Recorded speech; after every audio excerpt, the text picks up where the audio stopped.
Tere tulemast vaatama Turundustaskus järjekordset episoodi. Minu nimi on Triin Rumm, mina olen Tallinna Majanduskooli turunduse õppetooli juht. Ja tänases Turundustaskus saates me räägime metareklaamidest.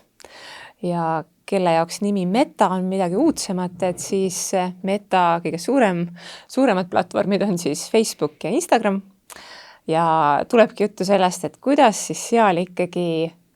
eesmärgipäraseid reklaame teha. Ja selleks olen ma palunud oma saatekülaliseks Reelika Rannamaa, kes on meil Tallinna Majanduskoolis metareklaamide õpetaja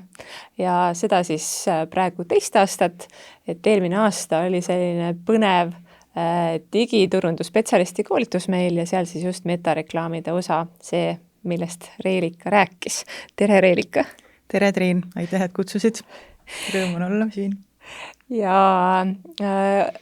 ole hea, natukene räägi endast lähemalt, et mis on see sinu taust, et kuidas sa üldse turundusmaailmas sattusid ja kui palju sa siis tööalaselt just nende metareklaamidega kokku puutud? No tegelikult metareklaamid oligi nii-öelda, kui saab nii öelda, et karjääri algus, eks ole, et turundusega tegelikult olen juba päris pikalt tegelenud ja alustasin täpselt samamoodi tegelikult digiturundajana. Ja see kirg sealt kasvaski edasi tegelikult just nendest tulemustest. Et Metas on ju võimalus nii hästi neid tulemusi mõõta ja kui sa tegeled e-kaubandusega ja ka mina alustasin turundust just e-kaubandusest, siis sealt see kirg nagu kasvas just nende tulemuste najalt. Ja tollel ajal ma töötasingi siis tegelikult moevaldkonnas ja tegelesin Eesti disainiga ja mul oli selline hästi põnev aeg, kuna see ettevõttel oli just selline ambitsioon kasvada ja me tegelikult kasvatasime väga edukalt käivet just tänu metareklaamidele. Ja sealt saigi nagu minu enda nii-öelda hasart sai alguse metaga, aga tegelikult ka kogu minu huvi turunduse vastu kasvas sealt välja. Nii et mõnda aega sealt edasi ma siis liikusin iluvaldkonda, kus ma tegelikult olen tänaseni ja sealt siis juba olen jätkanud tegelikult turundusjuhina ja tegelikult valdan kõiki turundusteemasid ja väga meeldib ka üritusturundust teha, suuremahulisi laialdasi kampaaniaid, olen oma karjääri jooksul, mul on olnud au viia läbi Eestis 2 suuremat rebrandingut ja tegelikult siiamaani tegelen erinevate turundusküsimustega igapäevaselt, aga tänaseks siis ettevõtja rollis. Olen pigem külalisjuht, olen käepikendus ettevõtetele ja seda nii suurtele kui väikestele, et tegelikult abistan siis strateegiliselt läheneda ja ka igapäevast haldust, et mõnel ettevõttel näiteks ei ole oma turundusjuhti, et siis mina saan neid toetada sel teekonnal ja samas võib-olla sellel turundusjuhil on lihtsalt vaja mingit ühte tükki täita, siis mina olen see inimene, kes siis tuleb ja teeb selle ühe rolli ära. Nii et selles suhtes alustasin samamoodi kunagi digiturundajast, täna siis olen ettevõtja ja samamoodi tegelikult vahendan ka metareklaame, et selles mõttes see on jätkunud minu igapäevase tööna, tulemusi jälgin igapäevaselt, aga ütleme siis niimoodi, et suurem roll minul on ikkagi nii-öelda laiem turundus. Et see on nagu selline üks osa minu tööst, aga olles siis ka majanduskoolis metareklaamide õpetaja rollis, siis tegelikult ma pean olema kursis kõigega, eriti just metareklaamide uuendustega ja Meta on selline platvorm, mis muutub pidevalt, seega igapäevaselt ikkagi olen jätkanud ka seadistaja rollis ja jälgin siis, mis seal muutub, mis on ka parimad praktikad, mida tuua klassiruumi, nii et selles mõttes olen natuke hunt kriimsilm, et teen kõike ja natukese puutun kokku ka ikkagi igapäevaselt metaga ka, jah. No väga põnev. Kohe tekkis uudishimu selle kohta, et oskad sa rääkida mõne sellise kogemusloo, et mis siis oli üks selline edukas kampaania metakeskkonnas, mis siis just sind ajendas sellega kuidagi rohkem tegelema? ma võib-olla tooks siin välja üldse, mida ma ka tegelikult oma õpilastega pidevalt arutan, et kui metareklaamidele keskendutakse või tullakse õppima minu kursusele, siis väga tihti küsitakse, et aga kuidas siis seadistada ja see nii-öelda parim praktika, mida ma proovin igale õpilasele nagu selgeks ka teha, et meil siin ei ole ainult tehnilised reklaamid, vaid meta ju hõlmab nii paljusid platvorme ja me räägime siin mitte ainult tasulisest meediast, vaid ka orgaanilisest meediast, mida ei tohi ära unustada, et kui sul on ikkagi nii-öelda metaplatvorm, mida sa kasutad igapäevaselt, sinna hulka ju kuuluvad ka Instagram, Facebook ja ka me räägime siin Messengerist, WhatsAppist ja täna ka Threadsist, et seal on nii palju võimalusi ja see tuleb sul vastavalt sinu ettevõttele siis paika panna, et me just siin sotsiaalmeedia spetsialistidega õpime, et kuidas siis seda reklaamistrateegiat ikkagi koostada vastavalt sinu ettevõttele ja võib-olla, kui sa küsid mu käest, et mis on siis need parimad praktikad, eks ole, et ma siin natukese rääkisin alguses, et kui mina alustasin, siis meta oli ju hoopis teistsugune, et need Euroopa Liidu direktiivid ja kõik veel ei keelanud nii palju kui täna ja tänu sellele oli nii palju rohkem võimalust teha ja ka sihtimine oli võib-olla palju lihtsam, siis kui ma mõtlen oma nii-öelda igapäevase digiturundaja rollile, et siis parim tulemus tegelikult oligi näha, kuidas tegelikult ettevõtte müük kasvab lausa 50%, et meta abil sul on võimalus tegelikult kogu käivet kasvatada väga suures ulatuses, kui sa tegeled e-kaubandusega. Aga tulles tänapäeva tagasi, siis esimene asi, mis mul kohe meelde tuli, et miks ma rääkisin ka orgaanilisest sisust, et tegelikkuses see parim tulemus ei pruugigi alati olla metaplatvormidel tasuline, vaid võib olla täiesti tasuta versioon mingisugusest projektist, mida sa läbi viid ja kohe tulebki mulle meelde selline üritusturunduse reklaam, mis oli siis tegemist täiesti videoreklaamiga, mille me siis lisasime kliendi platvormile, et turundada siis suvel toimuvat üritust ja selle tasulist reklaami me sellele videole üldse ei teinudki. Ja seal oli üks tuntud näitleja, kes kutsus siis üles sellele üritusele nii-öelda siis osa saama ja me andsime talle ülesandeks siis see üleskutsung filmida mobiiltelefoniga tegelikult ja selle ta meile saatis ja panime siis selle üles täiesti tasuta ja see reach oli üsna kõrge, 100 000 oli selle levik. Just hommikul kontrollisin üle ka, et ma valesid andmeid ei edastaks, et hästi huvitav oli näha, kuidas Facebooki platvorm hakkas seda orgaaniliselt levitama ja seal tuli meeletu traffic taha, et inimestele meeldib, mõni tuntud näitleja tuleb välja, aga samas tegelikult selline lihtne üleskutse üritusele orgaaniliselt telefoniga filmitud video võib teha imesid. Et alati ei ole see nii-öelda euro, mis sa sinna määrad, et see toob sulle nagu selle nii-öelda siis tulemuse. Ja kui ma mõtlen praegu tasuliste reklaamide näidete peale, siis mulle meeldib alati rääkida e-esmaspäevast, et see on selline unikaalne, samas väga keeruline projekt, mis kestab alati üks päev ja siis proovi siis konkureerida teistega, kes samal ajal teevad metareklaami, eks ole. Ja praegu tulebki hästi hea näide, kus me siis otsustasime ühel ilukaubanduse e-poel muuta strateegiat ja tegelikult, kui me muidu olime kliendiga kokku leppinud mingisuguse kindla eelarve, mida ta võiks kulutada siis esmaspäeval, siis sel korral me nägime, et metas on võimalus sul kohe ju tulemusi analüüsida, sa näed, et sinna tekib selline viide juurde nagu learning limited, mis tegelikult viitab sellele, et ta tegelikult tahaks rohkemat teha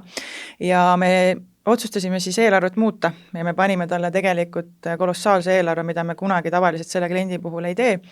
Ja see muutus oli ainult paarsada eurot, aga see müügitulemustele tõi pea 3-kordse numbri, ehk siis tegelikult minu soovitus ongi alati, et kui sa teed kampaaniat metas, siis ära jää kinni alati eelarvetesse, sest et meta ju suhtub sellesse, kui palju sa annad talle raha, nii palju ta sulle ka tulemust toob ja kui sa ikkagi näed, et ta on valmis rohkemaks ja ta piirab ennast ainult tänu sellele, et eelarvet justkui on liiga vähe, et siis meta- või digiturunduses eksperdina sa peaksid olema suuteline siis analüüsima ja nägema seda üsna kiiresti ja tegema siis järeldusi ka, et selle konkreetse näite puhul me nägimegi ära, et kui me muidu räägime siin võib-olla 250 eurost, siis me suurendasime seda eelarvet ainult, kui ma nüüd ei eksi, panimegi topelt põhimõtteliselt juurde aga see müükide erinevus selle konkreetse kampaania puhul oli ikkagi meeletult suur vahe tuli, et sellepärast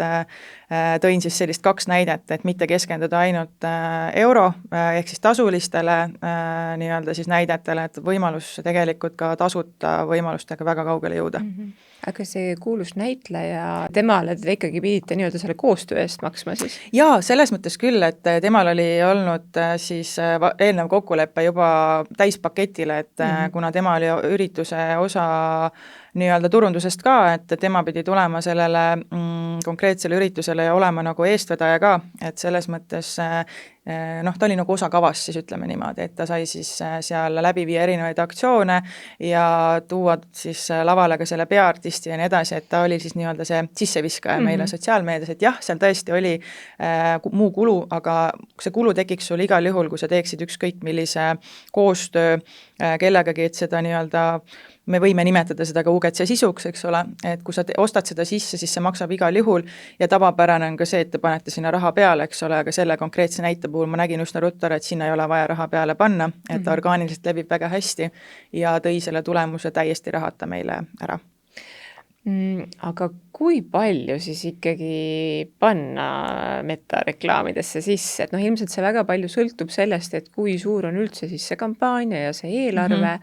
aga et kas seal ongi siis mingisugused näitajad, et kui toon suvalise näite, et ütleme, et mul ongi mingi kampaania kogu eelarve näiteks 1000 eurot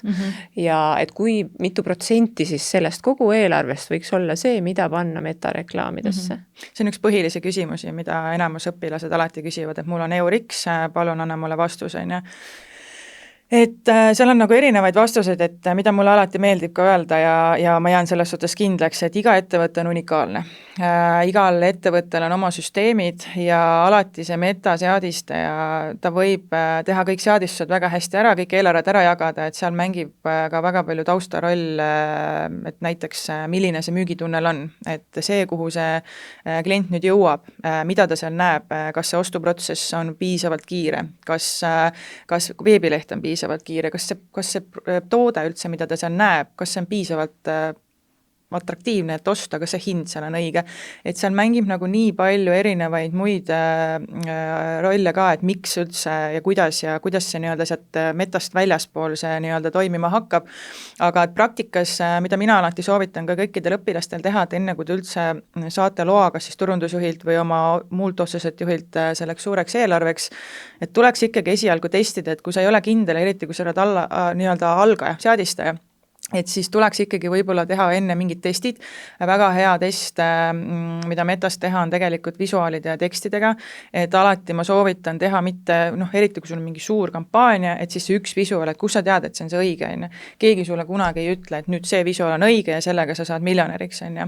Et iga asja alus metas on ikkagi testimine, et kui sa ei ole endas kindel, siis testi mitut visuaali, esialgu võib-olla panedki sinna väiksema eelarve, sa saad metas tegelikult väga ruttu, vähemalt 3 päeva jooksul saad sa mingisuguse tagasiside, mille pinnalt saad siis edasi käituda, et näiteks kui sa jooksutad 3 visuaali, siis sa saad üsna ruttu sealt vastused, et üks konkreetne visuaal levib paremini kui teised,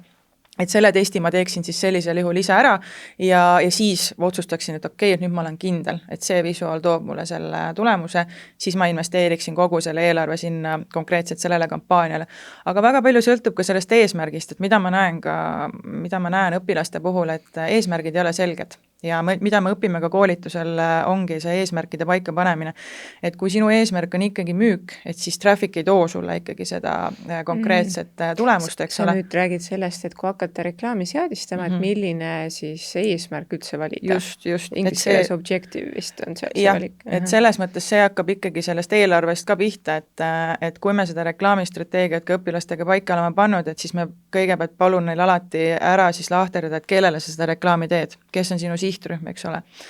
Siis me määrame ära, et aga mis on selle eesmärk, et kui sul on müük, et siis me teeme ikkagi müügikampaania, aga võib-olla sinu bränd ei ole veel piisavalt tuntud, et me peaksime sinna kombineerima sinna strateegiasse ka veel brand awareness'i kampaania, on ju, ehk siis brändituntuse. Et sealt hakkab ka siis see pall veerema, et kuidas seda eelarvet siis jaotada, et lihtsalt niisama ühest vastust anda, et sul on 1000 eurot ja paned nüüd nii, et sellele eelneb ikkagi eeltöö ja samas ka väike testimine, et kui sa ikkagi kindel ei ole, mina võib-olla olen täna kindel ja tean, kuidas seda jagada, aga et kui sina, kes sa alles õpid, on ja et kui sa veel täpselt ei tea, 1000 eurot on suhteliselt suur eelarve, millega metsa võib minna, siis mõistlik on ikkagi testida ja kindel olla, samas on ka Metas väga head AB testimise versioonid, et tee kas või AB test, aga mina alati tänase päevani, kui ma teen katseid ja kui ma teen kampaaniaid, siis ma ei saa öelda, et ma alati valin ühe visuaali ja siis lähengi sellega lõpuni välja, vaid samamoodi ikkagi ma testin erinevaid visuaale, ka sõnumeid, me nii tõenäoliselt puudutame ka seda sõnumite temaatikat siin, et kuidas tegelikult on nii palju võimalus läbi AI testida, eks ole. Aga ikkagi see eelarve sõltub sellest, et kui sa oled ise kindel ja sa tead, mida sa teed, siis kulutad sa selle 1000 eurot väga edukalt ära. Aga sellele võiks eelneda mõned teadmiste testid ja reklaamistrateegia võiks olla paigas. Aga kuidas see testimine käib? Et ma tean, et seal on variant, ongi Metas sees on see AB test, aga saab ju vist testida ka nii, et sa teed lihtsalt orgaanilise, võib-olla et postitad selle visuaali alguses lihtsalt kas näiteks oma Facebooki lehele või story'sse ja vaatad, et kuidas see siis sihtgrupi poolt vastu võetakse. No jah, selles mõttes see on üks variant, aga kui me räägime nii-öelda reklaami tasandil testimisest, siis minu soovitus on ikkagi panna need erinevad visuaalid sellele sihtrühmale jooksma ja sealt sa saad üsna kiire tagasiside, et see on minu jaoks parim praktika, mis siiani minu jaoks väga hästi toimib ja ma soovitan seda alati ka oma õpilastele ja ma näen, et tegelikult kui me oleme reaalsete ettevõtete peal neid testid ära teinud, et siis jõutakse ka lahenduseni, mis tõttu see võiks toimida, see pakkumine, mida ma nii-öelda siis õpilastele jagan. Sa mõtled siis seda, et ikkagi, et ütleme, et kui mul on 3 visuaali näiteks, et ma teen sellele 3 visuaalile teen eraldi reklaamid mingisuguse väikese summa eest ja siis vaatan, et milline nendest reklaamidest siis kõige parema tulemuse toob. Reklaamide puhul ma räägiksin ühest kampaaniast, ehk siis me paneme ta jooksma kampaania, valime ühe kampaania objektiivi, eks ole, ja näiteks oletame, et kui tegemist ongi mingisuguse e-kaubanduse müügireklaamiga, me räägime siis siin näiteks sales kampaaniast, et siis ma seadistaksin ta ma paneksin selle sales kampaania tööle ja ma valiksin siis 3 visuaali samale sihtrühmale ja siis laseksin tal natukese kerida ja siis jälgin, et mis see visuaal ikkagi, milline neist paremini levib ja siis lülitan lihtsalt teise välja, sest et päris nii-öelda töö hakkab sulle alles siis pihta, kui reklaam käib. Et me kunagi ju ei pane metareklaami jooksma ja siis unustame ta ära, vaid tegelikult me jälgime esialgu alati, mis selle reklaamiga toimub, kas on vaja teda veel kuidagi optimeerida, et see on ju see nii-öelda faas 2, mida me tegelikult iga reklaamiga teeme ja pärast siis, kui reklaam on läbi ja me oleme enda arvates teinud nagu parimad nii-öelda tööpraktikad ellu viinud, siis me teeme alles järelanalüüsi, on ju. Et selles mõttes jah. No väga hea, jõudsime sinna järgmise sammu juurde, et kujutame ette olukorda, et panedki ühe kampaania käima, et mida seal siis tuleb täpsemalt niimoodi jälgida, et mida saab siis optimeerida? No tegelikult sellele peaks eelneva ka need võimalused, mis sulle üldse Meta poolt on antud, et väga tihti, mida ma näen ka õpilaste poolt üldse algajate või ka edasijõudnud seadistajate puhul, et ollakse väga enesekindlad, et paneme siis selle reklaami üles selle ühe reklaami tekstiga, selle ühe reklaami pealkirjaga ja selle ühe visuaaliga ja siis pannakse see kampaania tööle ja siis öeldakse, et näed, need olid tulemused. Aga tegelikult, kas me ikka teame, kas me oleme nagu endas kindlad nii palju, et alati on võimalus teha paremini, alati on võimalus saada rohkem tagasisidet ja seda oma kliendi pealt, eks ole. Ehk siis mina tegelikult alustaksingi iga kampaania puhul, ma alati paneksin rohkem visuaale, siis ma hakkaksingi jälgima, milline see visuaal siis päriselt mulle selle nii-öelda tulemuse toob, olgu selleks siis müük või võib-olla on eesmärk üldse, et levida võimalikult laia sihtrühmane oma sõnumiga, et mis siis päriselt levima hakkab, mis toob mulle selle tulemuse nagu koju, on ju. Ja kui ma siis olen ka kindel, et see visuaal toimib, selle raames ma veel katsetaksin ka erinevaid pealkirju, sest Metas on nagu nii hea ajastu tegelikult, et sul on võimalus tegelikult korraga aktiveerida 5 erinevat reklaamteksti ja 5 erinevat pealkirja ja Meta ise vastavalt sellele siis, milline tekst hästi sobib, ta jooksutabki seda teksti, mis päriselt nii-öelda klient ka klikkima paneb või ta huvitub sinu reklaamist kõige rohkem. Sest kui sa teeksid niimoodi, et sa paned selle ühe konkreetse pealkirja ja reklaamteksti jooksma, kus sa siis teada saad tegelikult, et milline see siis parim on ju. Et minu best practice, mida ma ka soovitan õpilastele ja mida ma ise ka rakendan väga tihti iga kampaania puhul, et pane need 5 varianti sinna. See ei ole nii raske sul, kui sa suudad juba ühe pealkirja ja reklaamteksti ära märkida, et siis mõtle nagu erinevate sihtrühmade peale, mõtle, kes seda loeb, et sul on võimalus tegelikult panna sinna mitu erinevat variatsiooni ja siis sa lõpuks saad nagu parema tulemuse, et siis kui keegi küsib su käest, et mis sa tegid hästi või mis oli see sinu nipp, siis sul on kohe nagu ka jagada oma kogemust, et ma katsetasin erinevaid metavõimalusi, ma katsetasin erinevaid visuaale, ja ma nägin, et see toimib väga hästi. Et see oleks nagu esimene nii-öelda asi, mida ma võib-olla jälgiks ja samamoodi, kui sa tahad ise seda testi läbi viia tekstidega, et siis sa võid ju 2 erinevat sama sisuga reklaami ka jooksma panna, ühele paned ühe teksti ja teisele paned siis teise teksti selles kampaanias ja siis testid ja vaatad tulemusi, et sa näed ise ka reaalajas ära, et mõnel reklaamil on näiteks reach kõrgem, mõnel on madalam, siis tõenäoliselt see, kus oli siis konkreetselt selle sama visuaaliga, aga erineva tekstiga kampaanial oli reach kõrgem, siis võiks ikkagi jätkata selle reklaamiga, selle reklaamtekstiga, kus sa ise viisid selle analüüsi läbi, et see levib paremini, lülitad siis teise välja ja see on siis nii-öelda hästi investeeritud siis reklaamiraha ka, et sa oled kindel, et sa investeerid seda õigesse kohta. Aga on sul enda hiljutisest ajast mõni näide tuua selline, et kus sa testidki seal mitut varianti ja võib-olla enda kõhutunne on selline, et vot see on see kõige parem, aga pärast siis tulemused näitavad, et hoopis mingi teine, et natuke kirjeldada, võib-olla saad isegi ütelda, et mis brändiga oli tegu või? Tegelikult täna hommikul istusingi just ühe kliendi juures koosolekul ja meil on käimas just üks sünnipäevakampaania, kus siis samamoodi ma olen proovinud rakendada ja sisse viia siis seda sama loogikat, et ärme lisa ühte visuaali, sest me ei tea kunagi, mis on parem, on ju, ja siis eks me ikka natuke vahest mõtlen, et okei, et ma usun, et kui me kasutame selle tuntud näo või persooniga inimest, et siis see võiks nagu hästi levida, eks ole. Ja täna siis vaatasime neid tulemusi ka ja et meil ongi 2 visuaali jookseb praegu ja tegelikult siis selle tuntud persooniga kampaania levib rohkem, et reach on kõrgem ja klikitakse rohkem, sest et tegemist on näoga, mis on tuntud ja teisel konkreetsel visuaalil siis, kus on siis ettevõtte brändijuht, on konkreetselt siis seal esindatud, siis tema visuaal nii palju hästi ei levi, on ju. Aga see on ka normaalsus, sest et üks isik lihtsalt on rohkem kuulsam ja ta kutsub juba klikkima rohkem ja nii-öelda võib-olla samastust või võiks öelda siis, et klient võib-olla samastub kiiremini, et see on sellega seotud, aga noh, et kuidas siis öelda, et kas mul oli õigus või mitte, et jah, selle konkreetse näite puhul vastas tõele, et see eeldus oli nii-öelda nii, nagu ma arvasin, aga väga tihti, mul ei tule lihtsalt võib-olla kohe meelde, aga väga tihti on ka selliseid juhtumeid, et mina arvan, et on nii, aga tegelikult vastus on hoopis klientide poolt hoopis teine, mistõttu ma alati ikkagi soovitan testida erinevaid visuaale, et siis sa saad kindlasti teada, mis toimib sulle paremini. Lihtsalt kuulates sind, tuli selline mõte,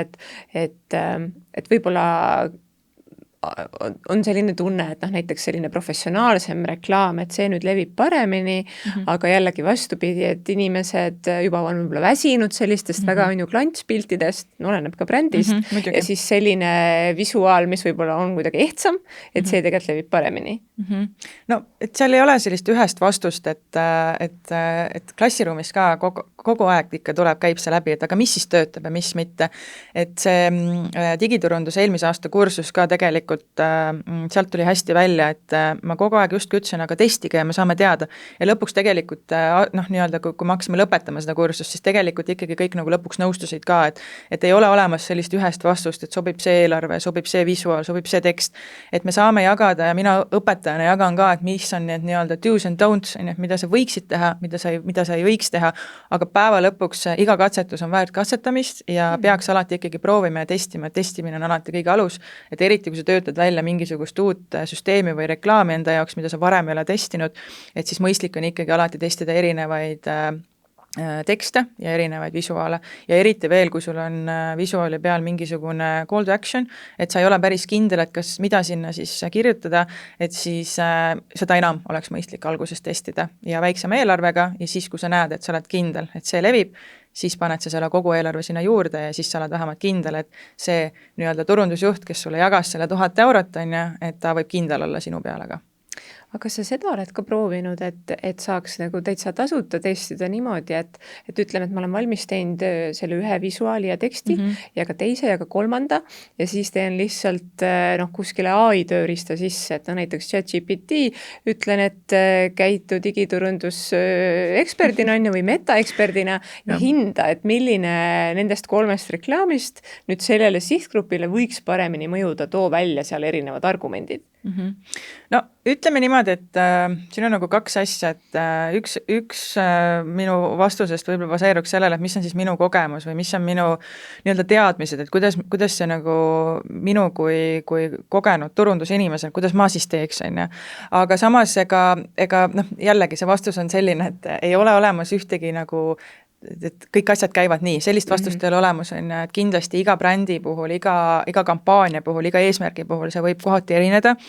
aga ma ei ole päris, kui sa praegu niimoodi küsid, et kas ma olen AI käest küsinud, et kas minu visuaal on nagu piisavalt atraktiivne meta jaoks, siis sellist asja ma enda teada ei ole kasutanud. Ma pigem kasutan AI-d nii-öelda abistava vahendina, aga et kas ta ka mul nagu on seda nii-öelda kontrollinud, seda küll mitte. Aga kui me räägime AI-st üleüldiselt, siis tegelikult meta enda sisse ehitatud AI on väga võimekas ja tänapäeval, mida vanasti ei olnud, et siis tänapäeval ta ütleb sulle üsna ruttu ära ju, et kas see formaat üldse, mida sa sinna lisad, et kas see on õige, et ta tuvastab väga palju asju ära ja lisaks need AI võimalused, mis on ka metas enda poolt antud, et kuidas ta siis võimalusel, ma ei tea, suurendab sinu enda visuaali või mis iganes, seal on hästi palju nagu uusi võimalusi tekkinud, millega soovitan alati tutvuda, enne kui sa reklaami üles sead, sest automaatselt tulevad need ju kaasa. Et kõigile tuttav kindlasti on see muusika valimine, on ju, mida ma ka õpilastele väga palju meelde tuletan, et kui sa teed ikkagi tõsise reklaami ja su sõnum on tõsine, siis ära igaks juhuks seda muusikalinnukest kaasa võtta, sest sa kunagi ei tea, mis muusika ta sinna taustale teeb. Et väga tihti ma näen reklaame lihtsalt jooksmas, et ongi mingi tõsine sõnum on kaasas ja siis käib mingi väga lõbus muusika taustaks. Et see on siis see AI, mis valib sulle selle muusika sinna taustale, on ju. Et vastus su küsimusele, ma vist tundun seda tüüpi metaseadistaja ka, kes tahab hästi palju pigem ise testida, enda teadmistele tugineda ja ma olen väga võib-olla natuke AI vastane ka, et ma ei ütle, et see oleks nagu vale, aga lihtsalt mulle meeldib pigemad manuaalsed kampaaniad, ma soovin seda ise kontrollida, jah, loomulikult seadistuste puhul, kui me räägime sihtimisest, siis advantage sihtimine ei ole üldse halb idee, aga mis puudutab neid muid AI võimalusi kujundustele ja kõige sellistele, et ma sooviksin pigem keskenduda siis enda nii-öelda testimisteadmistele või et kui see üks visuaal X ei toimi, et siis visuaal Y või midagi muud võiks nagu toimida, et jah, ma ei ole seda AI niimoodi rakendanud täna veel. Võib-olla mu küsimus oli ajendatud sellest, et ma ise olen lihtsalt nagu huvi pärast on ju, et kas siis ka koolitööga kuidagi seotuna või siis lihtsalt tuleb näiteks Facebookis mingisugune reklaam ette ja ma teen sellest lihtsalt screenshoti, mul on endale töötatud selline GPT on ju, keda ma päris hästi selles mõttes usaldanud, või uudisimu on selles. Ma loodan, et ta on tasuline ikka, jah? Jah, et mida ta siis mulle ütleb, on ju, ja just see, et võib-olla ei tasu testida ise on ju viiega seal metakeskkonnas, kus sa pead raha maksma, vaid ütleme, et sul on 5 varianti, küsid oma selle GPT käest, on ju, ja ta võib-olla sealt valid siis 2 või 3 välja, et millega minna siis raha eest. Ei, muidugi. Ma olen kasutanud selles mõttes GPT-d võib-olla teistmoodi, et ta töötakski mulle visuaale välja. Et ma teen võib-olla kujundajatele näiteks briefe sellega, et kui mul on vaja mingisugust eelsisendit anda mõnele partnerile või kellegile teisele, et siis ma teen selle nii-öelda visuaalse poole valmis ja et näiteks, et see võiks olla nii-öelda maketiks või siis see võiks olla sisendiks. Aga et jah, et see on sul hästi hea tähelepanek, et võib-olla peakski proovima, et kas mu visuaal on üldse hea. Ma ei ole niipidi mõelnud. Jah, ja seal on igasuguseid küsimusi, et ütleme, minu mõte kuidagi liigubki nii, et mida rohkem see turundaja tegelikult kogu turundust mõistab, et siis sa saadki küsida nii, et mis on see eesmärk, et vaata nüüd seda reklaami, et kuidas see vastab näiteks neuroturunduse mingisugustele põhimõtetele või et kas ma saaksin seda sõnumit kuidagi loo rääkimise põhimõtetele tuginedes on ju paremini kuidagi vormistada, et erinevad sellised variandid seal. Aga räägime sellest publikust natukene ka, et ma tean, et seal metakeskkonnas on ju nii, et sul on võimalik valida erinevat publikut, et mis need variandid seal on ja mida tasub sinu kogemusele tuginedes siis kasutada? No tegelikult, kui me räägime üldse nagu sihtrühmast Metas, siis miks üldse Meta on hea platvorm, miks üldse seal reklaami teha näiteks. Et siis tegelikult, või noh, seda küsitakse ka, et aga miks ma ei või siis lihtsalt, ma ei tea, osta välimeediat või miks ma ikka seda Metat teen, ma ostan sisuturundusartikli või midagi, eks ole. Et siis tegelikult kui sa vaatad nagu neid kulusid, kui kaugele sa jõuad tegelikult Metas üleüldiselt sihtrühma tasandil, siis Meta on üks odavamaid reklaamikanaleid täna üldse per inimeste arv, kuhu sa jõuad, per 1 euro, on ju. Et siis ta on vaieldamatult nagu kõige kasulikum valik just, et kui sul ei ole palju eelarvet ja sul on vaja suure sihtrühmani jõuda, siis see on nagu see platvorm, mida ma soovitaksin esmalt kasutama hakata. Ja sellepärast on ka väga hea seal seda sihtrühma siis enda jaoks üles ehitada, et õpilastega me teeme ka alati, et harjutada selleks, et noh, ma kogu aeg meeldib öelda, et ega seadistamine ei olegi nagu keeruline. Et seadistamises õpid ära, aga mis valikuid seal teha ja kuidas seda valikut pärast töödelda, et kas see on see õige sihtrühm, kellele sa seda reklaami üldse teed. Et võib-olla sa teed täna nii naistele kui meestele, aga võib-olla sa peaks üldse naistele keskenduma, et tegelikult see probleem on hoopis sinna peidetud. Et seadistama õpib lõpuks igaüks. Aga et kui rääkida veel sellest sihtrühmast, siis noh, kuna seal on nii hea võimalus tegelikult ära valida just see sihtrühm, keda sul on vaja kõnetada eelkõige, on ju. Et siis sa saad ju tegelikult täna valida ära vanuseti, riigiti, ka huvide tasandil saad sa nii hästi ja nii mugavalt tegelikult sihtida, et Eestis eriti metareklaami tegemine on selles mõttes, noh, ma ei taha öelda, et nagu lihtsam, aga meie turg lihtsalt on niivõrd väikene, et ta tahab pigem laia sihtimist, et kui me lähme nii-öelda külma publiku peale, et sul ei ole teada veel, kes on sinu publik, on ju, et siis me nimetame seda külmaks publikuks, et siis ta tegelikult tahab pigem nagu laia sihtimist ja siis lõpuks sa saad sealt hakata mingisuguseid tulemusi välja võtma, on ju, et kes on siis päriselt sinu nii-öelda publik, on ju, et kui sa teed selle laia sihtimise ära, siis sa saad ju pärast tulemustest vaadata, et okei, et naised vanuses 30–45 olid nagu kõige populaarsem sihtrühm, et siis järgmisena tõenäoliselt ma võiksin seda kitsendada hoopis sellisele valemile, on ju. Aga kui rääkida, et mis minu jaoks kõige rohkem on toiminud, siis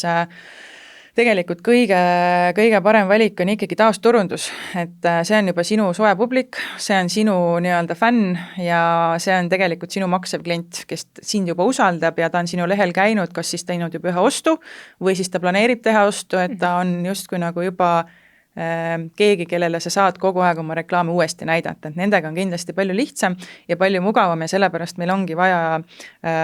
et kui sa alustad Metas reklaami tegemist, et sa liigud küll külmast publikust, et sul on see publik alguses väga lai ja siis sa lõpuks leiad üles oma selle sooja publiku, kellele sa saad siis mugavamalt teha võib-olla personaalseid pakkumisi ja nii edasi, et kui sa küsid mu käest, et mis siis nagu kõige paremini töötab, siis peaks töötama see kõige paremini, et tööta selle nimel, et leida üles oma soe publik, kellele siis teha lõpuks see reklaami, aga kunagi ei tasu ära unustada siis seda laia sihtrühma, sest alati sul tekib oma ettevõtluses mingi uus toode või mingi uus küsimus ja sul on alati vaja kliente juurde, seega nende kombinatsioon alati toimib kõige paremini. Ma mõtlen, aga milline see soe publik on, et kas nad on need, kes juba jälgivad mu lehte, kas nad on need, siis seal on mingid erinevad variandid, et inimesed nägu need inimesed, kes jälgivad sinu lehte,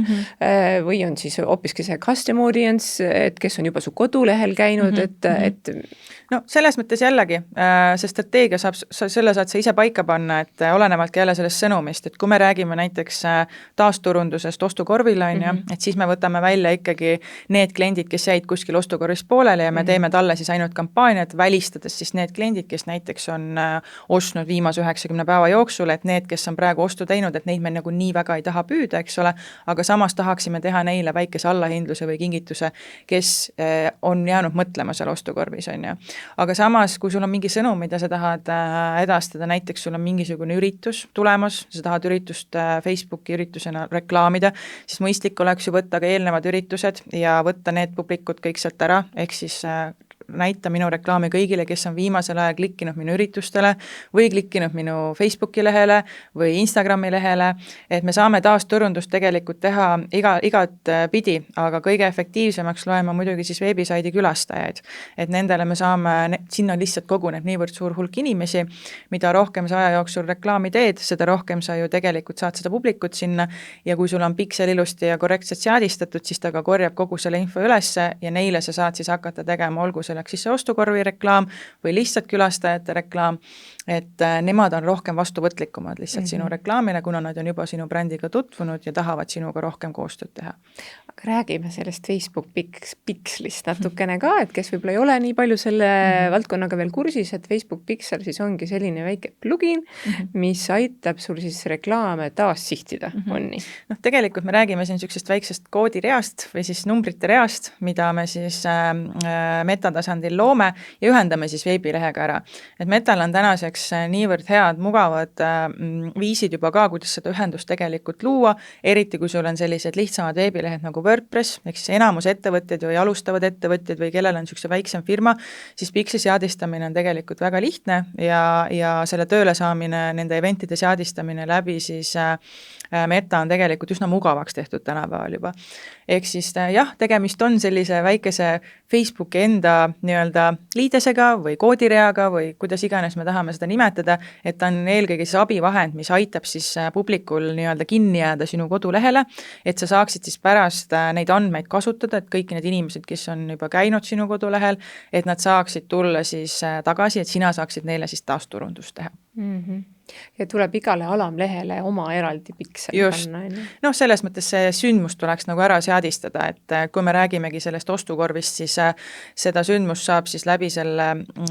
seadistuse väga mugavalt valida, et kõik need võimalused on Facebookis juba tehtud niivõrd lihtsaks, et sa lähedki läbi selle liidese siis kodulehele, valid selle sündmuse ilusti ära ja kui selleks ongi ostukorv või pooleli jäänud ostukorv, et siis ta nii ilusti tegelikult võtad selle koha, sealt valid ära, paned selle linnukese ära, aktiveerid selle koha ära ja tegelikult siis ongi sul tegelikult see ostukorvi seadistus tehtud. Kui selleks on lihtsalt kodulehe külastus, siis sa panedki pealehele selle, et page view oleks ka salvestatud ja nii edasi. Et väga levinud ongi lihtsalt külastatavus, e-poodide lausa kohustuslik on siis ära märkida see lõpetatud ostukorv, sellepärast siis ta loeb sul ilusti ära ka need ostude arvud ja salvestab ära need numbrid, et pärast sa saaksid siis kenasti vaadata ka, et mitu ostu või mitu ostukorvi lisamist sulle tekitas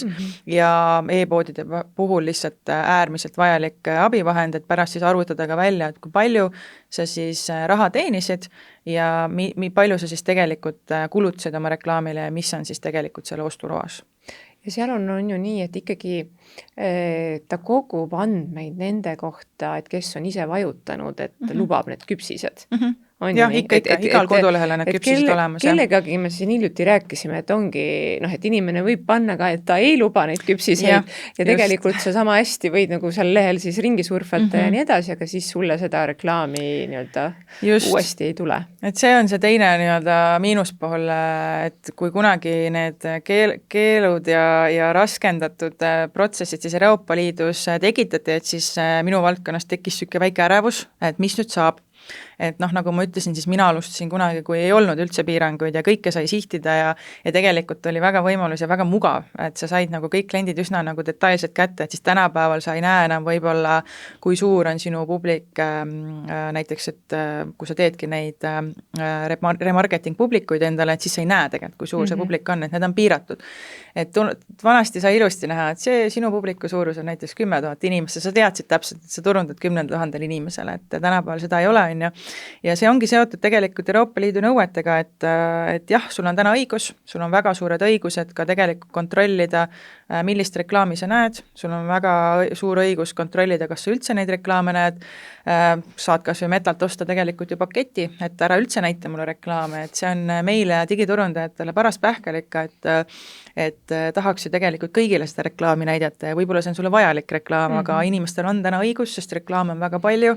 ja piiramisõigus peab jääma, et selles suhtes jah, see on keeruline täna, aga samas ma näen, et see on ka vajalik, sest et mingil hetkel see läks nagu käest ära, et reklaame tuli sulle ikka igast suunast, et ma olen selles suhtes nõus, et igal inimesel võiks olla valikuvabadus, et mis sorti reklaami ta vähemalt näeb, et ma toon näite, et mina, kui olen selline suur ilumaailma huviline, eks ole, et siis ma hea meelega vaatan ka teisi, mis reklaame tegelikult ka teised ilukauplejad teevad, et lihtsalt, et natuke konkurentidega olla tuttav, aga samas ka väga tore on ju näha, et mida keegi teeb, et mul selle vastu ei ole midagi, ma hea meelega kogun alati ideid, inspiratsiooni ja isegi kui ma ei näe neid reklaame, siis tegelikult turundajad kasutavad väga aktiivset ads library't, et sul on tegelikult võimalus näha kõikide inimeste reklaame, mis nad praegu jooksevad, kui kaua nad jooksevad ja kui palju näiteks, mida me siin klassis just arutasime, et vaatasime Sportlandi näiteks, et palju Sportlandil üldse reklaame jookseb, et sa ei pea ootama, millal see reklaam sul ette tuleb, vaid sa saad tegelikult väga mugavalt ka näha, millised need reklaamid on, millised need sõnumid on ja see on ka üks asi, mida me siis sellel koolitusel õpime, et kuidas siis konkurentidest paremaks saada. Väga hea ja me võime ju selle Ads Library lingi panna siia saate alla ka, et see on niisugune tõesti huvitav lehekülg, et kus huvilised saavad natuke ringi vaadata. Jah, näiteks kui me toome majanduskooli näiteks, siis saab ju vaadata ka teisi koole, ülikoole, et kuidas keegi mis sõnumit näiteks kasutab reklaamiks ja väga hea õppimiskoht meile kõigile, et samamoodi tuleb siis silmas pidada ka seda, et nii nagu näevad teised, nagu sina näed teisi, siis näevad kõik teised sind ka. Et kehva reklaami pole mõtet teha, et siis isegi mitte seda, et kas kehva reklaami pole mõtet teha, vaid pigem iga asi, mis me teeme, on avalik ja seadistajana me võiksime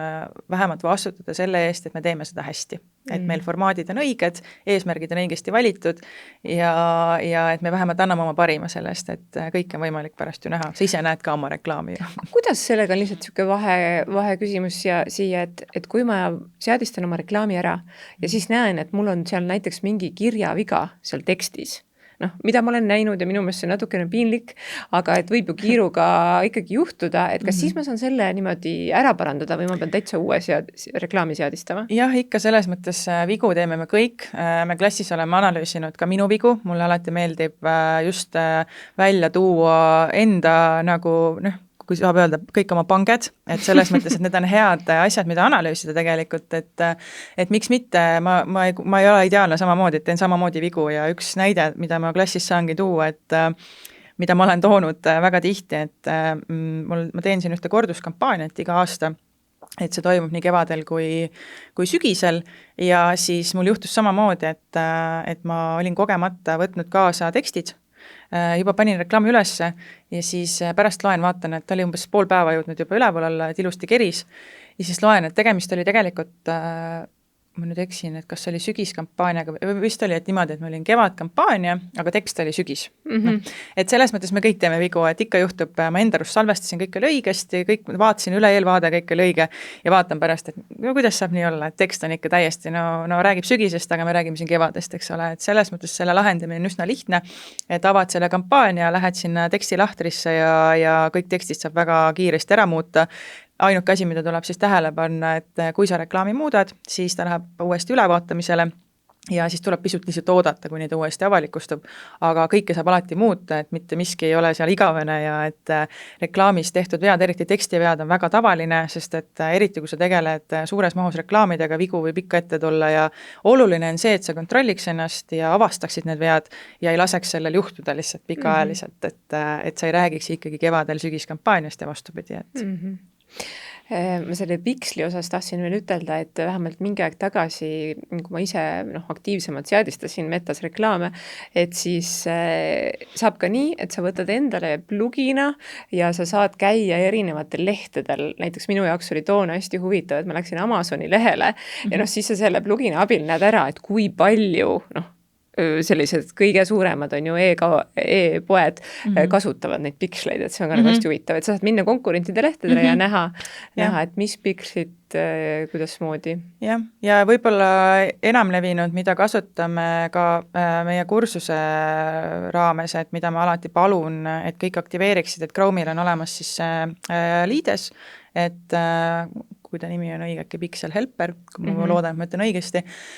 et tegelikult miks me seda aktiveerime või kasutame, on mitte isegi sellepärast, et tore on näha, mida konkurendid teevad, aga vahest juhtub ka selline asi, et su enda piksel lõpetab töötamise ja sa näed seda tegelikult oma kodulehel väga kiiresti ära, et kui sul on see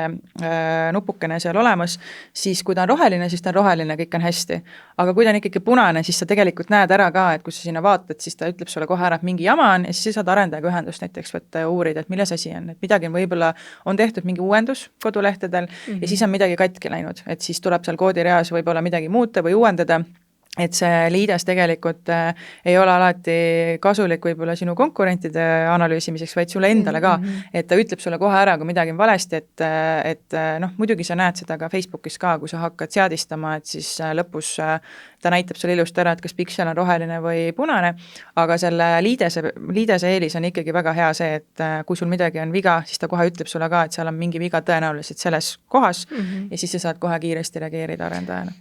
Ütleme selle ka üle, et jällegi, et kuna see saade võib jõuda on ju erinevate inimesteni, et mis on selle tööriista nimi, et kus siis, kui sa oled see turundaja ja tegeledki kõikide nende reklaamidega, et mida sa seal Facebookis näed? Sa mõtled Facebook Ad Manageri? Jah.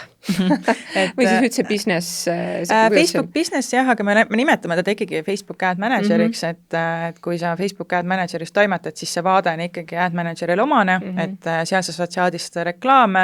seadistada oma sihtrühmi, valida seda eesmärki siis, või noh, me alustamegi ju eesmärgist, on ju, aga et seal on siis 3 tasandit tegelikult, et kui sa sinna keskkonda peaksid jõudma ja mida ma näen ka õpilaste pealt, et see põhiküsimus, mida alati küsitakse, et issand, et siin on nii palju nuppe ja siin on nii palju tasandeid, et me alustamegi tegelikult algusest kohe, et saaks selgeks, et miks on üldse 3 tasandit, et mida need tasandid üldse tähendavad ja mis siis nende liikumiste vahel seal, mis siis nagu juhtub, et väga tihti seadistajad ajavad sassi, et see, kui sa valid endale eesmärgi, et siis sa justkui tegelikult liigud sealt edasi, aga et sa lähed nagu sihtrühmani, aga väga paljud ei saa aru, et miks peavad olema need 3 tasandil just, et me räägime kampaania valikust või siis nii-öelda sellest, et mis valiku me teeme, siis me räägime sihtrühma tasandist ja siis me räägime juba reklaami tasandist, et väga tihti inimesed ajavad neid sassi ja siis tekib segadus. Aga et me teemegi seal koolitusel ka väga selgeks selle, et miks on nii ja kuidas siis navigeerida nende tasandite vahel, aga et jah, see platvorm on Facebook Ad Manager ja tunned sa selle järgi ära, et kui sulle tekib sinna reklaamikonto, kuhu siseneda, siis sa oled õiges kohas. Ja seda tuleb ju seadistada nii, et kui sa oma krediitkaardi ära seod või et siis ta sinna kuidagi ilmub. Just, jah, et selles mõttes, kui sa tahad ikkagi üldse, et sul oleks selline võimalus, siis esmajoones tuleb sul ikkagi seadistada endale üldse reklaamikonto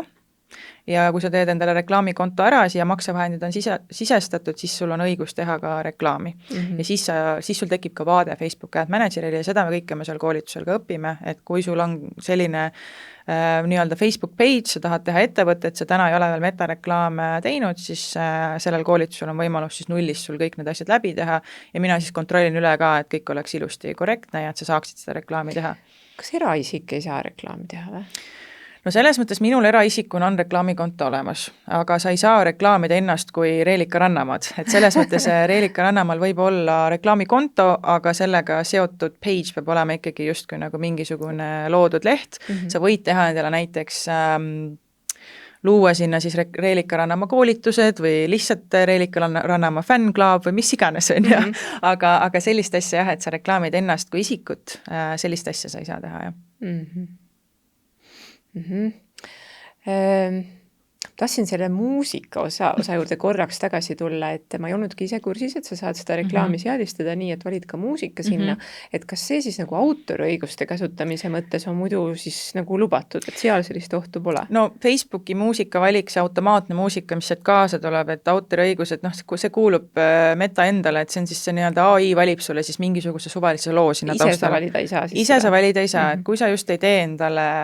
valmis reklaami, kus on juba mingisugune lugu taustal, ja sa oled nende autoriõigused endale saanud, siis sellel ei ole mingisugust probleemi. Aga just see, et kui sa paned sinna video, millel ei ole näiteks mingit heli, et tal ei olegi mitte midagi ja sa tahaksid seda siis koos muusikaga reklaamida, siis Metal on jah see võimalus, et muusikalink paned seal, see tuleb kusjuures vaikimis alati peale ja õpilastel alati soovitan sellel ikkagi maha võtta, et vaikimise ta võib alati seadistusest tule peale, ehk siis kui sa märkad, et sa teed reklaami, ja seal on mingi muusika peal, siis tõenäoliselt on sul see linnuke jäänud peale, et see tuleks maha võtta ju. Ja ma tahtsin lihtsalt autoriõiguste osas öelda seda, et kui see teema teid rohkem huvitab, siis meil on üks eelnev Turundustaskus podcast selle osas ka ja otsige see üles. Aga sina siis pigem ei soovita seda metamuusika varianti? No ikka soovitan, kui sa oled nagu selles mõttes, kuidas öelda nüüd, et mina isiklikult ei paneks seda peale juba sellepärast, et ma kunagi ei tea, milline see muusika seal on ju. Ja lisaks ta on selles mõttes ikkagi meta valib sulle nagu suvaliselt selle, eks ole, et kui sa ise turundajana peaksid siis mõtlema, et milline su reklaam on ja kas sa oled näiteks nõus, et sul on näiteks mingi kaubanduskeskuse reklaam ja siis seal käib mingi rockmuusika taustaks, on ju, et sa pead nagu ise enda jaoks selle läbi mõtlema, kui sul ongi mingisugune selline lihtne, no ma ei oska isegi näidet tuua, et mis juhul peaks see olema nagu okei, et võib-olla sul ongi mingi suvaline reklaam, sa päris täpselt ei tea, mida sa teed, võib-olla siis sinna sobib see muusika taustaks. Aga enamasti ikkagi reklaamistrateegia, kui sul on paigas ja sa tead, mida sa teed, siis ma ei usu lihtsalt, et see muusika sinna võiks sobida, aga mine sa tea, on võib-olla erandeid, et ma ei oska siinkohal nagu kaasa rääkida, ma lihtsalt tean, et ma olen ise pannud reklaami üles ja unustanud selle linnukese külge ja siis ma saan selle reklaami näiteks stories ja siis ma kuulen, et seal käib midagi taustal ja siis ma lähen ja lülitan selle välja. Jah, ta lihtsalt ei sobi kokku, jah. Aga kuidas see formaat, et kas pigem ikkagi teha videoklipp, pilt, kuidas nüüd seal valikut teha? Jah, et selles mõttes formaatide koha pealt kui me räägime üldse, et mis formaadid seal siis on ju, et kõige tüüpilisem valik, mida tehakse, on siis piltreklaam, et sa paned pildi nii Facebooki feedi formaati kui ka story formaati, et need on nagu kõige tüüpilisemad, mida reklaamikontodel tehakse, ongi siis pildireklaamid. Väga, väga levinud on ka videoreklaam, videoreklaamid tavaliselt eelkõige lisataksegi siis videoformaatidesse sobivasse kanalisse, kui sa paned selle näiteks story formaati, siis ta kuvab seda nii Facebooki storydes kui ka Instagram storydes, reelide all ja nii edasi, on ju. Et selles mõttes vastavalt sellele kanalile võiksid sa siis mõelda ette, et milline on siis sinu kampaania tüüp, see eesmärk, keda sa kõnetada tahad, et kui sul on näiteks selline kampaania, kus tegelikult võib-olla sa soovidki muidu nooremat sihtrühma kõnetada, siis mõistlik olekski teha võib-olla see mingi video üleskutse ja videoformaati kasutada, et seal on nagu sellist ühest vastust ei ole, et mis toimib paremini, et see oleneb väga palju sinu sellest sõnumist, sinu eesmärgist, kellele sa seda reklaami teed, võib-olla ta tahabki sellist väga lihtsat sõnumit, et mida me ka tunnis õpime, et reklaami peale on keeruline, et see asi ei ole alati, et sa ei pea olema nagu kujundaja, et sa ei pea ennast kogu aeg nagu piirama sellega, et et minu reklaam peab olema hästi palju infot täis, et vastupidi, et hea reklaam on tegelikult lihtne, selge ja arusaadav ja kui sa vastab kõigele kolmele nagu küsimusele ära, et siis tegelikult me ei pea sinna panema liigset teksti või liigset infot, mis nagu inimene ei viitsi seda lugeda, on ju.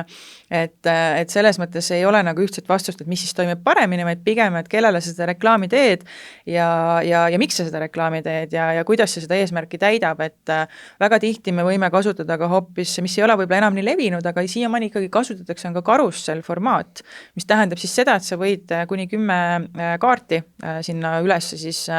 laadida nii story'sse kui ka siis feed'i formaati, et sa võid ka hoopis mingit lugu jutustada või siis, kui sul on mingisugune konkreetse kategooria kampaania, näiteks sa võid sinna lisada, et näiteks mul ongi päikesetoodete kampaania ja sa paned sinna erinevad pildid, erinevad tooted ja paned ka hinnad külge ja siis tekibki selline karussell reklaam või siis sa hoopis räägid mingit lugu seal, et minu ettevõtte parimad tagasisided, et paned sinna hoopis, kujundad sinna ilusad testimonialid või siis sa räägid seal oma ettevõtte väärtustest, miks kasutada meie tooteid ja siis sa tood igale kaardile mõne eelise, et vastavalt sellele, mida sul vaja on, sellele sa valid ka selle siis formaadi, et karusselli ei ole mõtet valida alati karusselli tegemise pärast, algajatele see vahepeal tekitab ka väga palju stressi, sest et justkui 10 kaarti tuleb kujundada, on ju. Aga et see kõik algab ikkagi sellest, et mida sa tahad teha, mis on sinu eesmärk ja siis, kui sa oled enda jaoks ära mõtestanud, et see eesmärk võiks täita nüüd näiteks karusselli formaat, siis sa ka seda teed. Aga et kunagi nagu formaati me ei vali selle järgi, et ma täna viitsin pilti teha või täna viitsin teha videot, vaid et miks meil on vaja seda, miks konkreetselt praegu see videoreklaam sobiks siia. Näiteks brändi lugu jutustades, kui me teeme brand awareness'i ja võib-olla sa tahadki reklaamida selle konkreetse ettevõtte sellist nii-öelda lühikest ülevaadet, siis sobib väga hästi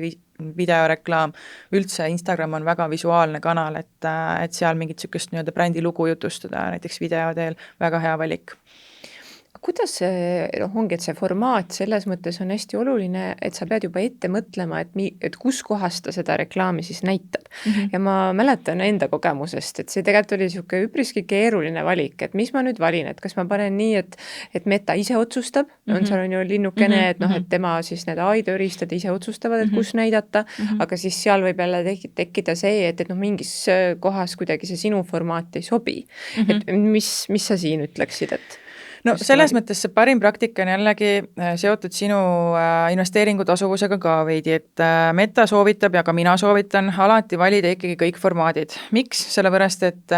las ta valib ise need kohad vastavalt sellele, et mis on siis see sinu reklaamisõnum ja pikem eesmärk, et mida sa saavutada tahad, et Meta proovib siis selle sinu eesmärgi ellu viia. Ja kui sa jätad ikkagi kõik formaadid sisse, siis ka tõenäoliselt sa selle saavutad. Aga on erisusi ja miks sa peaksid nende erisuste peale mõtlema, et näiteks, et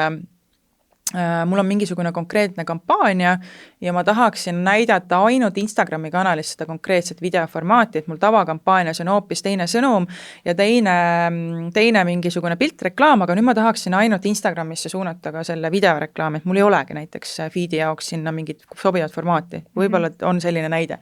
Et siis sa panedki sinna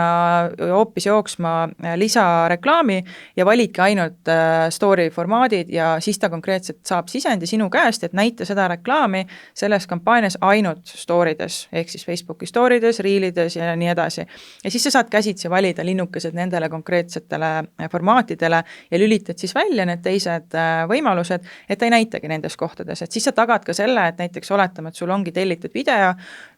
ma ei saanud näiteks seda konkreetses formaadis, et tuligi sellises formaadis, siis sa lülitad need teised formaadid välja ja sellest ei ole mitte midagi, see on täiesti tavaline praktika, mida sa saad ellu viia, aga see on jälle seotud sellega, et sa tead, mida sa teed, et mul ongi vaja ainult seda konkreetset reklaami selles formaadis näidata ainult nendes konkreetsetes kanalites, siis sa teised lülitad välja ja selline variant on täiesti olemas.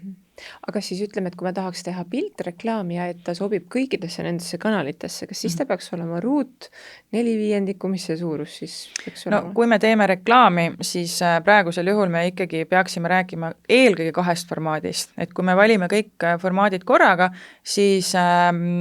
story'l on oma formaat ja ruudul on siis oma formaat ja kui me need ilusti sinna üles laeme, siis tegelikult reklaami vormistades juba, kui sa need nii-öelda meediumid seal valid, ta tegelikult annab sulle juba kindlustunde selles reklaami seadistamise protsessis, et kui sa oma ruudu sinna üles laed, ta ütleb sulle väga hästi ära kohe, et nendele formaatidele see sobib ideaalselt ja valid sinna ka story, ilusti ta nagu annab sulle kindlustunde tegelikult seadistades. Et kui sa juba selles etapis näed, et sul on kõik võimalikud formaadid kaetud, siis sa võid julgelt sealt edasi minna ja mingisugust probleemi sul ei teki. Et selles mõttes ruut ja story on nagu kõige enam levinumad pildireklaami formaadid 2025 aastal. Ja et sa ilusti näeksid seda, et kuidas see mõjub, et siis on üks väike oluline detail, et su sülearvutil või arvutil oleksid see reklaamid lubatud. Jah, ikka muidugi selles mõttes see on ka üks eelistest, aga võib-olla veel üks kindlustunne reklaamijale, et kui sa veel täna ei ole nii kindel endas, siis mida me ka alati õpilastega vaatame, et kui sa oled oma reklaami juba valmis seadistanud, sa oled vaeva näinud, sa oled tekstid ilusti lisanud, siis tegelikult igal reklaamil on enne avalikustamist võimalik ka preview nuppu vajutada, eks ole. Et sa vaatad selle preview's ära ja ta näitab sul kõik need formaadid ilusti ära. Kõik võimalikud metaformaadid, kus ta seda kuvab, sa võid need ilusti läbi scrollida ja vaatad, et sa oled kindel, nüüd sa oled täiesti veendunud, et sa oled kõik asjad õigesti seadistanud ja siis sa võid minna rahumeeli panna publish ehk siis avalda kampaania. Küsin seda ka, et on ju Metas on ka lihtsalt niisugune boost nupukene, et millal seda kasutada, kas üldse kasutada seda nupukest? Boostiga on nüüd niimoodi,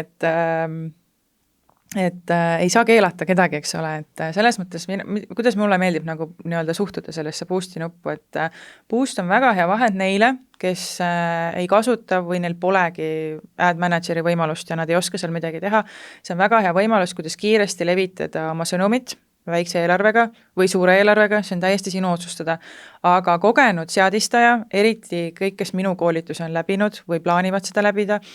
meie ikka vaatame seda selles võtmes, et see boost on nii-öelda eilne päev sulle, ehk siis boosti nupu kasutus peale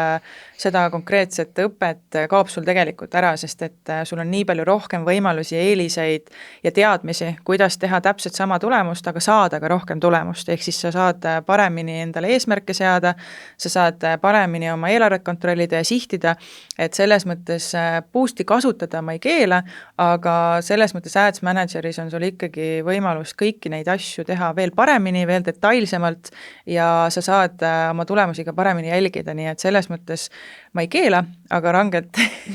rangelt soovitan sul seda teha ikkagi Ad Manageri tasandil ja näiteks põhiteema, mida küsitakse, et noh, aga ma tahaks oma postitust boostida, on ju, et siis me käime seal koolitusel ka tegelikult selle etapi läbi, et kuidas panna postitusele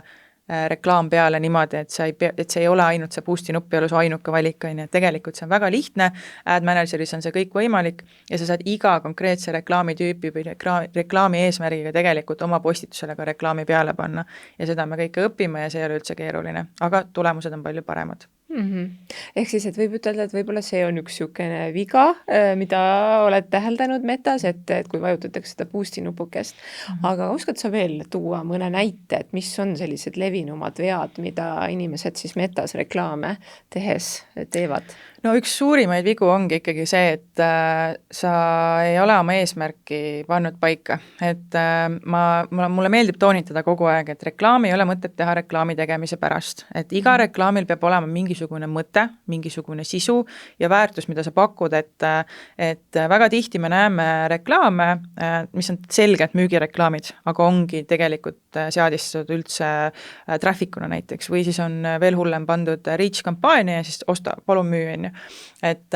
tegelikult, kui sul on ikkagi selge, et sul on vaja müüki teha ja müügikampaania e-poele, siis me räägime siin selgelt ikkagi sales kampaaniast ja me optimeerime need konversioonidele, eks ole. Et selles mõttes need on need põhilised vead, mida ma olen nagu täheldanud, et eesmärk on lihtsalt vale. Et tuleks alati teada ikkagi, mis eesmärki sa reklaamil valid. Ja teine asi ongi see, et ei testita võib-olla piisavalt või usaldatakse ennast väga palju, et nagu me rääkisime, siis need erinevad visuaalid, erinevad sõnumid ja mis tundub võib-olla väike asi, aga call to action'i nupu valimine, et kui sul on müügireklaam, et siis sa võiksid ikkagi valida selle osta kohe, et mitte näiteks vaata siit või vaata lähemalt, on ju, et see call to action'i valimine on samamoodi väga oluline, et kui me reklaami ikkagi nagu üles seame ja inimene näeb seda reklaami, et siis tal silm käib tegelikult üsna kiiresti, et ta peab, et sinu reklaamil peab olema väga selge see, et inimene peab sellest eesmärgist väga ruttu aru saama ja samas ta peab jõudma ka sinna klikkima väga ruttu, et kõik need nüansid tuleks sul nagu seadistajana ikkagi ära täita, et inimene, kes 3 sekundiga võib-olla seda reklaami seal näeb, need sekundid võivad veel aeglasema või kiiremad olla, et võib-olla 1 sekundiga ta märkab seda, et ta peab suutma, nagu ta silm peab kiiresti ära haarama, et mis on sinu reklaami point ja kuidas see teda aitab ja mis probleemi see tema jaoks nagu ära lahendab. See emotikone panna reklaami? Täiesti oleneb brändist, et mina nagu, kui ma mõtlen nagu emotikonide peale, et kui sul on ikkagi selline naistele suunatud mingisugune, ma ei tea, kui me räägime valentinipäevast, et siis mina ikka paneks selle südamega sinna, et nagu miks me nagu hoiame ennast tagasi, et me ei ole nüüd nii konservatiivsed ka, et me ei räägi siin poliitreklaamidest või mõnest muust teemast, et see ikkagi oleneb väga selgelt, et mis on ikkagi sinu reklaami sõnum ja mida sa tahad nagu öelda, et jah, ma olen nõus, et nende nii-öelda emotikonidega ei tasuks üle pingutada, et me nagu ei loo seal mingit pilti, eks ole, et inimesel peab olema nagu võimalus ikkagi seda teksti lugeda, aga selles mõttes, et ma ei keelaks kindlasti nende emotikonide panemist, et see nii oleneb, mõni asi väga hästi sobib sinna. Jah, ehk siis selle brändi väärtused, et need ühtiksid, on ju. Just. Aga jõuamegi vaikselt juba meie saate lõpupoole, et kuidas sina seda tulevikku näed, et AI-st me oleme siin natukene rääkinud ja ma olin nüüd sellise võib-olla natukene futuristliku pildi, aga et kas võib olla nii, et võib-olla mõne aasta pärast ei olegi vaja inimesel suurt rohkem teha või siis sellel turundajal, et ma võiksin, ma toon ühe näite, et näiteks kui ma tahaksin teha Tallinna Majanduskoolile reklaami, et ütleme, et meil on algamas metareklaamide spetsialisti täienduskoolitus ja ma lihtsalt suuliselt ütlen sellele meta AI-le, tee nüüd selline koolitus siis turundushuvilistele vanuses seal 25–50 näiteks ja kes elavad Tallinnas, et kas siis võib olla nii, et juba mõne aasta pärast mul ei olegi vaja rohkem teada, et meta siis saab selle info, teeb sobiliku visuaali, paneb sinna sobiliku muusika, paneb sobilikesse kanalitesse ja ongi kõik. ma usun, et tulevik kindlasti liigub selles suunas, et juba praegu tegelikult viimased uuendused Metas näevad ette, et tahetakse nagu hästi palju võimalusi ära kaotada, et AI-le anda nagu rohkem seda kontrolli, et selles mõttes see ei ole välistatud, et selline asi kunagi kindlasti sünnib, et praegugi sa saad anda väga suure kontrolli tegelikult AI-le sihtimisel ka, et nii palju, kui sa reklaami oled teinud ja nii palju, kui sa seal nii-öelda midagi seadistad, et siis põhimõtteliselt sa ei pea talle enam andma väga palju käsitsi nii-öelda sisendit, et ta on täiesti võimeline täna juba sihtima sinu reklaami iseseisvalt näiteks Eestis sobivate inimesteni. Et selles mõttes vanasti selliseid võimalusi ei olnud ja oligi ainult käsitsi sihtimine, siis tänapäeval see advantage sihtimine tegelikult annab juba vabad käed, et eriti veel turundajatele, kes ei viitsigi võib-olla ise midagi teha ja ei tahagi tegeleda võib-olla sellise nokitsemisega, et siis tegelikult sa panedki reklaami lihtsalt üles ja kõik, et ta juba teab ise valida sulle parima publiku sinna juurde, et lihtsalt sinu töö on valida siis õige eesmärk, et olgu selleks siis näiteks brändituntuse kasvatamine või müügikampaania või lihtsalt levikukampaania, et sinu roll on lihtsalt teha see õige valik ära ja kõik. Aga praegu ta ikkagi nagu seda visuaali ja kõike sulle ju tegema ei hakka. No selles mõttes küll jah, aga tegelikult need AI võimalused seal on juba päris targad, et kui sul on kehva visuaal, et siis ta juba natukese seal sind mudib ka, et kui sa, mina lülitan need linnukesed täna veel välja, aga tegelikult seal me oleme kindlasti märganud, et kuidas ta juba liigutab mingisuguseid neid call to action nuppe ülespoole, zoomib su pilti natuke sissepoole, isegi et sul on pilt reklaam, on ja tegelikult need võimalused on juba päris AI-likud, et ta aitab sind päris palju lootuses siis tuua sulle rohkem publikut või kliente või oste, mis iganes sinu eesmärk on. Aga et ma arvan küll, et Meta tulevik võiks olla tulevik, ta niigi juba see Meta enda AI ja kõik asjad, mida ta soovib sinna rohkem sisse tuua, et see ei ole välistatud, et tulevikus sa lihtsalt ütledki häälsõnumi ja ta teeb sulle selle valmis, et miskipärast ma arvan, et see ongi tulevik. Aga tegelikult see minu näide ei olnudki nii väga suvaline, et me täna siin räägime ka selle eesmärgiga, et meil on majanduskoolis siis peagi algamas metareklaamide spetsialisti täienduskoolitus ja Reelika Rannamaa seal koolitusel koolitajaks ongi, et kellel huvi tekkis, et siis Tallinna Majanduskooli kodulehelt saab täpsemat infot ja aga ikkagi ju kuna praegu need AI-tööriistad seal nii arenenud ei ole, et siis ikkagi need, kes praegu tunnevad aastal 2025 või 2026, siis varsti, et tahaks ikkagi ise osata reklaame teha, seadistada, et need tooksid päriselt ka müügitulu, et siis ikkagi oleks nagu kasulik koolitusele tulla. No ikka selles mõttes, et ega AI-d ei saa kunagi lõpuni usaldada ja mida ma oma koolitusel ka kogu aeg toonitan, et kui me õpime reklaame tegema, et siis tegelikult juba täna sul on võimalus valida, et kas on juba mingite eelseadistustega kampaania või sa tahad manuaalselt seda nii-öelda seadistada ja meie ikka õpime neid manuaalselt tegema, sest et kui sa, kuidas nüüd öelda ilusti, et selleks, et sa saaksid spetsialistiks, pead sa ikka selle musta töö kõigepealt läbi tegema ja et sa mõistad lõpuni välja, et miks mingeid valikuid tehakse. Alles siis oled sa piisavalt pädev, et teha tööd AI-ga, sest et siis sa oskad ise paremini nii-öelda neid kitsaskohti nägeda ja mis on nagu üldse valesti, mida peaks muutma, et kui sa ei ole seda nii-öelda musta tööd läbi teinud, ega siis sa ei oska ka võib-olla AI-ga kõige paremeid otsuseid teha, et toon näite, et kui sa käsitsi seadistad, siis sa tead täpselt, kuidas seadistada, kui sa valid kohe selle AI seadistuse, et kuidas sa siis üldse tead, mis need teised valikud on seal, et võib-olla sulle tulebki lauale üks päev selline kampaania või mingisugune konkreetne lahendus, kus sul on vaja ise mõelda, et siis selle jaoks me tegelikult sinna koolitusele ka nii-öelda õpime, et sa saaksid vastused ka nendele küsimustele, mida AI ka ei tea, sest et AI ei tea kõike. Samamoodi nagu kui ma palun õpilastel näiteks töid teha, et minu küsimused on nagu analüütilised, et analüüsi mingid kampaaniad või mis oleks sinu samm järgmisena. Et siis sa ei saa küsida vastust AI-lt, sest et see ei ole ju sinu vastus, on ju. Et sa pead ise suutma mõelda analüütiliselt, sest et kui sa ei tee seda tööd ise läbi, siis sa ei suuda ju pärast mingisuguseid adekvaatseid analüütilisi otsuseid ise teha. Ehk siis jah, seal koolitusel me õpime kindlasti, kuidas teha reklaame nullist, mida üldse valida, millised on ka need AI võimalused seal, kuidas neid reklaamsõnumeid siis testida, kuidas neid visuaale testida, mis on üldse need parimad praktikad, et kuidas seda kõike teha ja siis me vaatame ka kindlasti otsa sellele, et kui see reklaamkampaania juba töötab, mis sealt edasi saab, eks ole, et kuidas, mida jälgida, milliseid mõõdikuid mõõta erinevate eesmärkide puhul ja milliseid otsuseid siis edasi teha, et kuidas ja vaatame siis ka, mis tulemused ikkagi tulid, et kas tuli ikka inimesi piisavalt lehele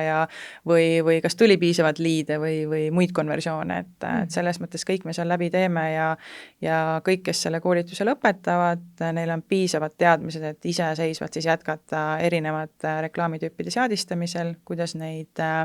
optimeerida ja analüüsida. Keda sa sinna koolitusele ootad? No eelkõige ma ootan turunduskogemusega inimesi, et sul ei ole vaja loomulikult täielikku teadmisi turundusest, et seda me ei eeldagi, aga hea oleks, kui sul on mingisugused eelteadmised olemas, et kuna me ei õpeta koolitusel turunduse ABC-d, vaid me õpetame ikkagi metareklaamide seadistamist, siis väga palju abiks on ikkagi see, kui sul on eelteadmised turundusest olemas, see on okei, kui sul puuduvad digiturundusteadmised, sest seda me seal õpime, loomulikult sotsiaalmeedia nii-öelda algteadmised võiksid olemas olla, et sa vähemalt tead, mis platvormiga sa juba tegelema tuled, on ju. Ja kui vaadata natukese nii-öelda profiilide juurde, et kes võiksid olla ideaalsed õpilased, siis kõik, kes tegelevad e-kaubandusega, kes soovivad oma ettevõtte numbreid tõsta läbi Meta, siis see on kindlasti koolitus sulle. Kõik sotsiaalmeedia spetsialistid, turundusjuhid ja ka väikeettevõtjad.